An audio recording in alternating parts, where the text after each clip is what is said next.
making sure that I have my microphone on. So a couple weeks ago, I think I talked for 20 plus minutes, and my microphone was off. Hmm.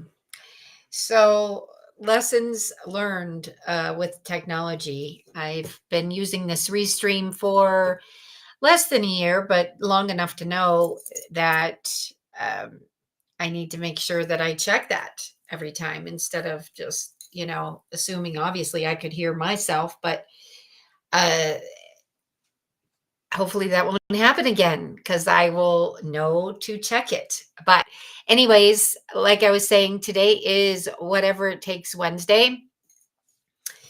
And we should all be doing whatever it takes every day. But I like to dedicate one day a week to the theme of whatever it takes. One of my greatest mentors would answer questions with that phrase. If we would have a group call, uh, maybe one of us would bring a current client or potential client scenario, a challenge that we were looking to overcome. So we would want to get our great mentors' advice. And so, what I noticed he would do, because I've worked with him for, let's see, I'm trying to think, my gosh, yeah. So it's probably been about 8 years. So he's amazing. And what I noticed is if we would ask a question, he would give us some insights how he would handle that particular challenge or problem. And then he would say something like, or whatever it takes, you know, and whatever it takes. And so I wasn't really clear on what that meant when I was first getting to know him and his approach to solving problems and overcoming challenges with the clients that we serve. But I did then learn that it's an important principle to do whatever it takes. So I thought it should have its own theme for one day at least per week. And then hopefully people get accustomed to doing whatever it takes every day. So, my question today for you is, what is it really going to take to get you the results that you need? Really, only you can answer that. I mean, you can, of course, meet with someone that, can have an objective opinion. You could, get their input. But at the end of the day, it's really going to be about you deciding what is it really going to take to get you to where you want to be. Are you doing things for all of the right reasons? Or are you doing some things just to try them? Are you doing some things because maybe a family member, is encouraging you to do that, or you think you should do this?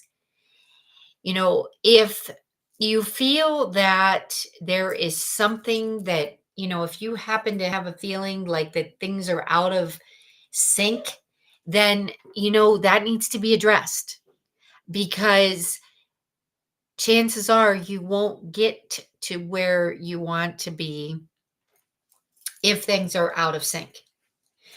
And that's why it inevitably comes back to each one of us to be able to determine, what is it going to take to get me where I really want to be, if with not just my business, but in my life. So I think it's an important question that requires, reflection. It requires some time to think. And I realize that so many of us are, running around, doing whatever it takes, but we still need to slow ourselves down so that we do have time to think and really pay attention to the signals, like if you if you feel like you're hitting a brick wall, as an example, if you have a sales quota and you feel that you've reached the top limit, or perhaps you are looking to get into a sales role. Perhaps you're in, customer service and you're looking to break into sales in your company, or perhaps you're a founder and you are looking to regain some of your time so that you are not, the main go-to person of, filling and wearing all the different hats in your company. If we want different results, right, then we have to do something differently. But that doesn't mean, doing everything differently. It means, really figuring out what's that one big thing that you can change that could move the needle, that could get you where you want to be faster. There's, just like in life, there are no guarantees, right? So we need to make sure that we are okay with what needs to be done. And what I see a lot with, with people that I've coached or people that I speak to, a lot of people are waiting. And, it concerns me because there's no need to wait. If you have goals, objectives. I know some people don't like to use the word goals, but if you have goals or objectives, then, there is certainly at least one thing, if not many, 3 to 5 maybe every day that you can do to help you get there as quickly as possible. So there is no need to wait if you are in a situation where you're thinking, I really, I need to make some things happen. Start today. If you don't have enough revenue in your business, then chances are whoever's responsible for the offers, okay, or the proposals, that person or those people are not making enough offers or proposals to people. I I personally don't I don't like to do written proposals unless I've had a very detailed discussion and the client knows what we're talking about as far as an investment and what the deliverables are. I prefer to talk through those first and then send the paperwork because I learned a long time ago, and I realized that, there might be some kind of service or business. Like, obviously, if you're doing an RFP, if you're responding to a proposal, that's a different situation. But there really can't be any surprises. And I learned a long time ago that if I didn't have some of these, detailed preliminary discussions, then when the proposal would be prepared and I would, would come time to deliver it to the company for phone systems, if there was no preliminary discussion, sometimes, I mean, it would just floor them because they had no idea, how much money it would be, what an investment it would be. So I didn't know at the time, obviously, I didn't know. I thought you were supposed to follow that. You go through, ask all the questions, and then you have the system designed, and then you present the system. I thought that was all part of the process. And of course, it is a process, right? And it depends on what you're selling. If you're selling products or services, are they higher end services or products?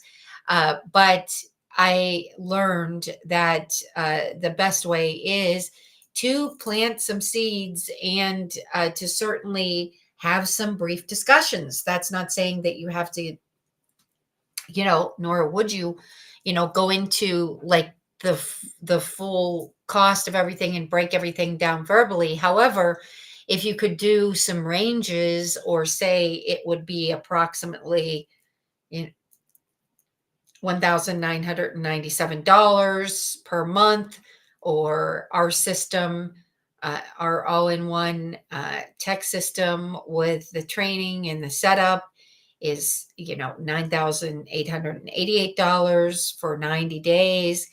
You know, those kinds of discussions will help save time, not just for you as the person that may be enrolling the clients, but also for the clients and the customers. Because, they could think that, completely different about what the investment would be. Maybe they have an idea in their minds that, the investment would be half that much. Well, of course, we need to make sure that we're, leading with integrity and asking the right questions so we can even determine if our solution would be a fit to help them get those results.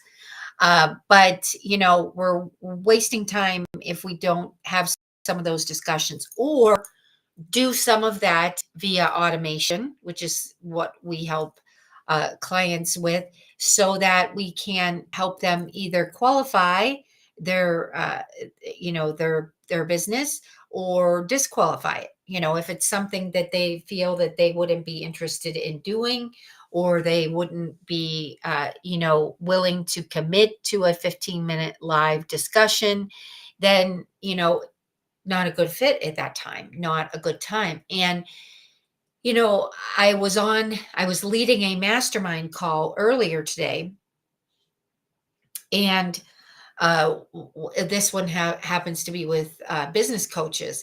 And one of the business coaches asked me what the value proposition was for this one style of coaching that we have. It's a short, like laser coaching sessions, and we call it flash coaching. But one of the business coaches asked me what the value prop was, or the hooks for that. And I thought that is a wonderful question. And while we have marketing materials that can give some, general value propositions and hooks, the best way that I could really answer that is by getting super clear on who the ideal client would be, because then we could speak clearly to whatever we believe their main problem is, right? Or maybe they have three problems, but whatever we believe their main problem is, then we could hook them on what, if in fact this was true, we could hook them on how our solution, how our style of coaching could help them to get that result. And that's the thing why I, truly believe that if you have multiple services or products, it is best to have a discussion with the potential client or the prospect first, before you get in your mind that you would like to tell them about flash coaching, or you would like to tell them about your online, meaning virtual consulting. Because that, while it's important that we all make offers and have effective pitches in the sense of, knowing what, what we can offer, what problems, what results can we create. I don't think we should have a preconceived notion unless we've had previous discussions with these people before and be like, okay, well, I think I'm going to, pitch them flash coaching, or I think I'm going to offer them one on one coaching. I think it's too soon unless you've had a discussion and you can do some of those pre qualification steps. And like I said, some of it could be done via automation, via text, via email, have them fill out a survey, do a quiz, see what the results are. A lot of it could be, automated. But if this is something, new, like if you are new to selling the services or products, unless your company already has this built out with the automations and the sequences, it's going to take you doing things live, like in real time, right?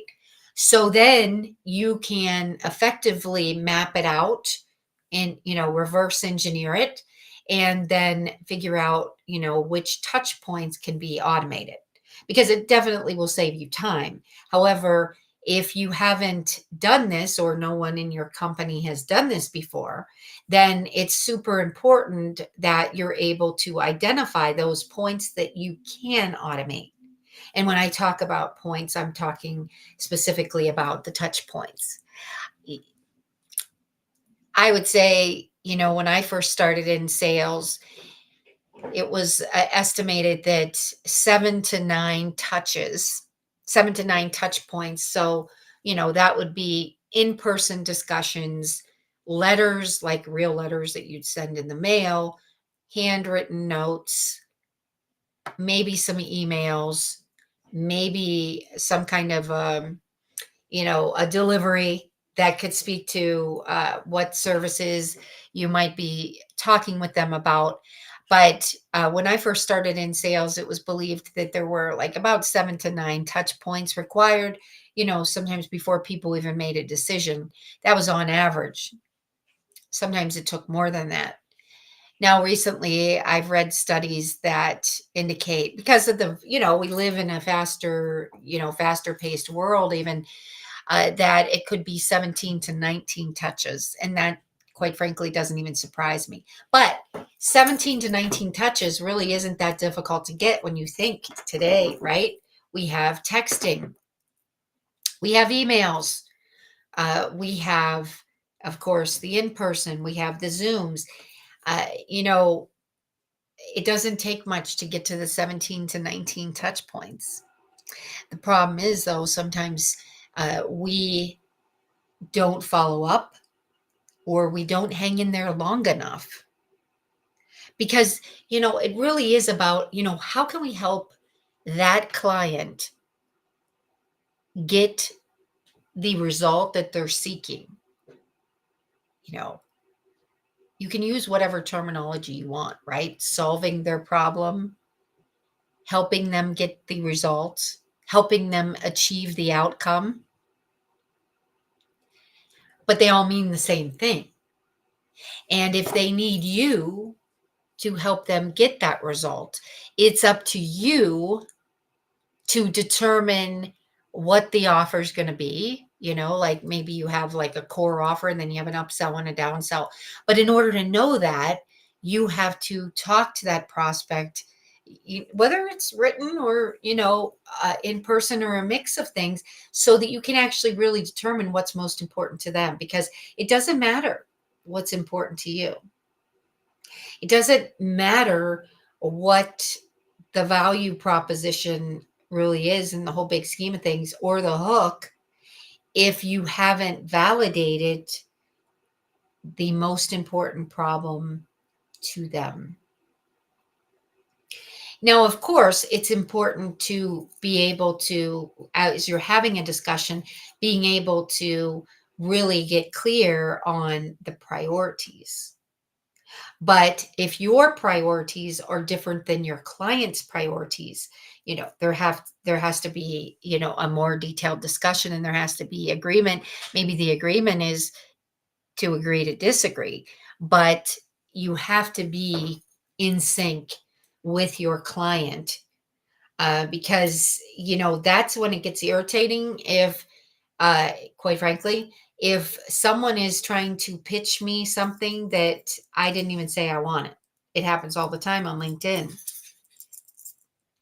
Understood. It's understandable, because LinkedIn is the greatest and biggest platform for people selling their services. However, when people are pitching their services, when they don't even really even understand, what I do or what I need, or I haven't even expressed any interest in that, that's irritating. So don't be that person. Okay.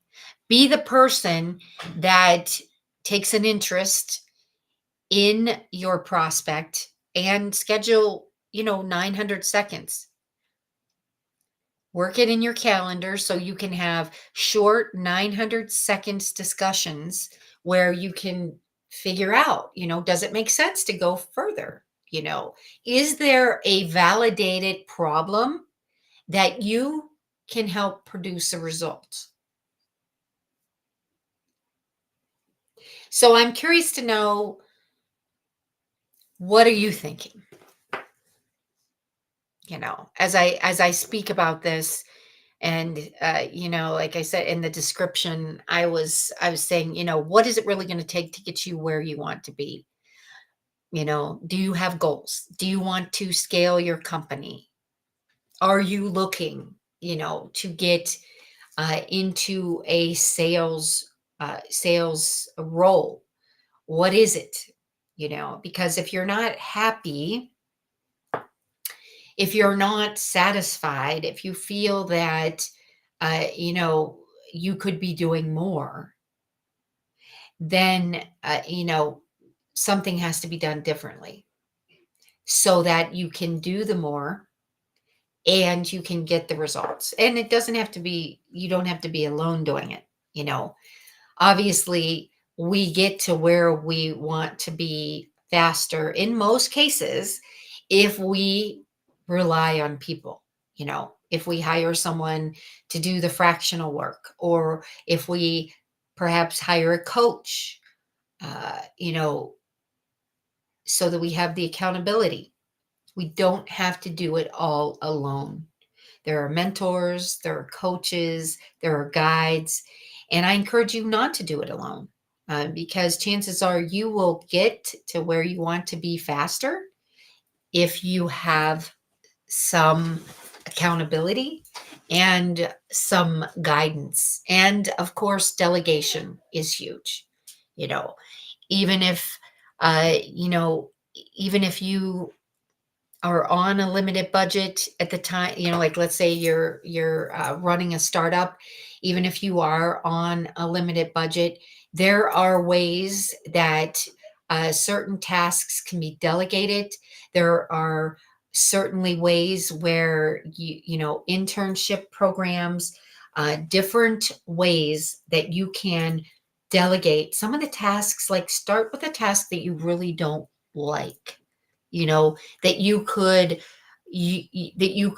delegate. Maybe it's, you're running your calendar, you know something simple like that. And then, get that off of your plate, so that you can focus and identify maybe what that one big thing is that you need to do differently. Maybe you need to make, you know maybe you need to make some changes, if you're running a startup company, and perhaps, there are some links that aren't as strong as they should be. Links meaning, people or departments. I realize that, those are really, tough decisions, tough spots to be in. But, if you need a mentor, or you need a coach or a guide, just to talk things through, can be a huge help. It can be a big, big, big difference maker. So I'm going to leave you with this. What is it going to take to get you to where you want to be? Only you can really answer that. Of course, you can get input, but from people that are around you. But in the end of at the end of the day, it's really up to you. You have to decide. You know, it's March. This can be the best month, best March ever. But if you're not set up, if you're not doing the right things, right, or your team's not doing the right things to get those results, then there have to be some changes made. So, what is it going to take? Let me know. What is it going to take? Maybe you're already at your quota. Maybe you're tracking toward, the best year ever. And that's awesome. And we should celebrate that. And you should pat yourself on your back for sure. But even if you are in that situation, of course, it still takes time to think, time to evaluate, to make sure that you are still, in a good situation and not vulnerable. Do you need to add, a few other revenue streams within your business? Would those streams be products or would they be services? Those are things that you need to look at. And of course, forecasting trends, right? So that you can plan accordingly for maybe some changes that you weren't expecting. So give that some thought. Schedule 5 minutes, 5 minutes to give yourself, some time to think. And, maybe it's going to require a little bit more, than 5 minutes. Then schedule a full 15-minute time block. And do it because you owe it to yourself. Sometimes if we can just schedule that time with ourselves, if we can slow ourselves down. I know, there's so many resources, modalities, apps, we can do mindfulness, all of those things. However, we have to get clear on what it's going to take to get us to where we want to be so we can get there, right? Okay, well, I hope this was helpful. I hope that you commit to doing whatever it takes on every day, not just on Wednesdays. And I'd love to hear your stories. I'd love to hear, I'd love to hear what it is that inspires you, to get up in the morning, hit the ground running, and doing whatever it takes. I'd love to hear that. All right, everyone. Have a great rest of your Wednesday, and we will talk to you soon.